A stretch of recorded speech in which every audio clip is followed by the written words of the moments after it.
अंतर बहुत ज्यादा है। अन्य 13 सीटों पर चल रहे हैं। आगे झारखंड की बात कर लें, या इंडिया गठबंधन की यहाँ वापसी दिख रही है। जिस तरह से आंकड़े, ये लीड 20,000 से ऊपर जाने वाली है, मेरा जो अनुमान है। और जनता का शुरू से ही रुझान बहुत अच्छा था।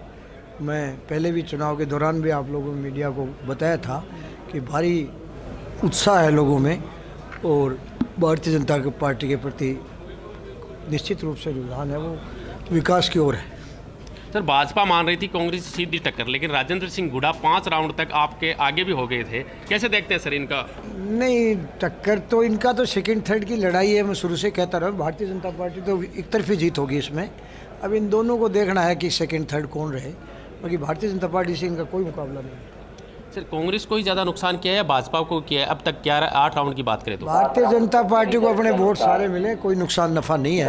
भारतीय जनता पार्टी का जो भी वोटर है वो निश्चित रूप से पार्टी के प्रति कटिबद्ध है, समर्पित है, तो उसको कोई नफा नुकसान नहीं है। सर, आपको किस मुद्दा तो भारतीय जनता पार्टी का मूल मंत्र है, सबका साथ, सबका विकास, सबका विश्वास, सबका प्रयास। मूल मंत्र तो ये है।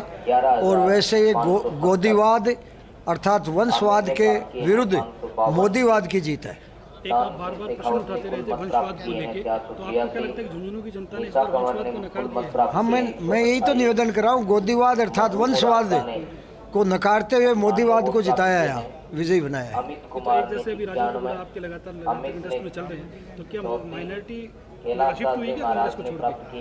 माइनॉरिटी ने हाँ निश्चित रूप से गुड्डा जी के फेवर में वोट किया। आपकी मेन प्राथमिकताएं क्या रहेंगी अगर आप जीतते हैं? मेन तो क्या है कि झुंझुनू विधानसभा पिछले 20 साल से यथास्थिति जो बनी हुई है उसको मैं विकास की ओर अग्रसर करूँगा। और जो भी झुंझुनू विधानसभा का चहुमुखी विकास है उसके लिए मैं कर संकल्प हूँ। और प्राथमिकताएं समय अनुसार जनता की डिमांड के हिसाब से, उसके हिसाब से, प्लानिंग के हिसाब से तय होगा। पहला काम ऐसा क्या है जो आप सोच रहे हो कि पहला काम तो मेरे को यही करना चाहिए? कोई ऐसा नहीं, पहला तो यूँ मानो कि जो पुरानी जैसे ब्रिज का काम है और शिक्षा, स्वास्थ्य, रोड जो भी है सारी चीज़ें प्राथमिकता की हैं। समयबद्ध हिसाब से सभी को करेंगे पूरा। पारदर्शी सुशासन, जनता के कल्याण की योजनाएं उन तक अंतिम छोर तक पहुंचाना, ये सारे उद्देश्य है हमारे। कुल मिला के जनता ने इस बार विकास के मुद्दे को वोट दिया है आपको?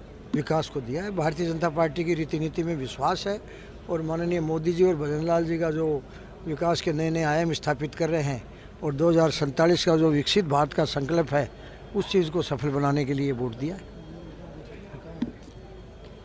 तो देखिए, राजेंद्र बाबू को आप सुन रहे थे, क्योंकि झुंझुनू की अगर बात करें यहाँ पर 8 राउंड के बाद का जो परिणाम है भारतीय जनता पार्टी उससे उत्साहित नजर आ रही है। राजेंद्र बाबू 11,958 वोटों से आगे चल रहे हैं और